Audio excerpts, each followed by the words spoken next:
If you were offered a Porsche on the understanding that you would be miserable the moment you received it, or a third-hand Ford, but you knew that the moment you got it, you would be happy, which would you want? You'd go for the Ford. Yes. Yeah? Of course. Of course. Why? Because it's not really a Porsche or a car you want. It's happiness you want. Yes. If you were offered the most handsome, intelligent, generous, loving man in the world, but you were told that the moment you started your relationship with him, you'd be miserable, or you were offered a guy he looked okay, but nothing special.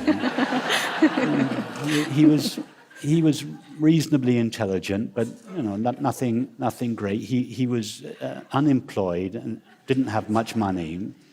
But you were told that the moment you started your relationship with him, you'd be happy. Oh, which of the guys would you choose?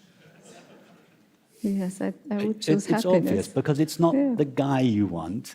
It's the happiness you want. It's all desires are desires for happiness, never for the object. So here we go directly for happiness. We don't go via an object. Happiness is the nature of ourself. By happiness, I don't mean that you're always singing and dancing and smiling. I just mean just the ease of being, the absence of the sense of lack, the feeling that I don't have to leave the now because I'm just content, fulfilled, I'm complete. I don't constantly need to be filled up by someone or something. I'm just at peace. That is your nature. It's what you are. It is the nature of yourself. All that's necessary is to recognize the nature of yourself. That's what enlightenment is.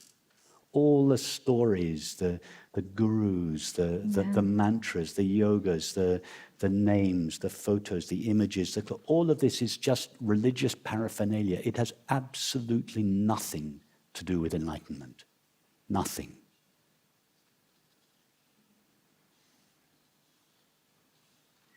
Enlightenment is just the recognition of our being. That's it. That's all it is. The recognition of the nature of our being. 7 billion of us been seeking one thing alone, happiness.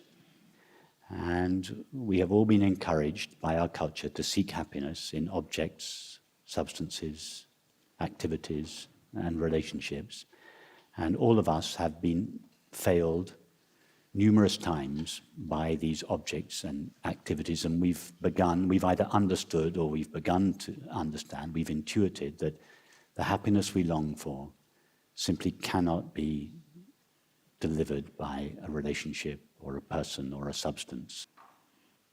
In other words, your essential being is not in a state where it needs to be completed by an object.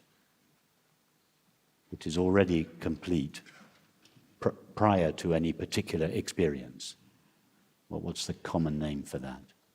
Needing nothing. The common name for it is just happiness.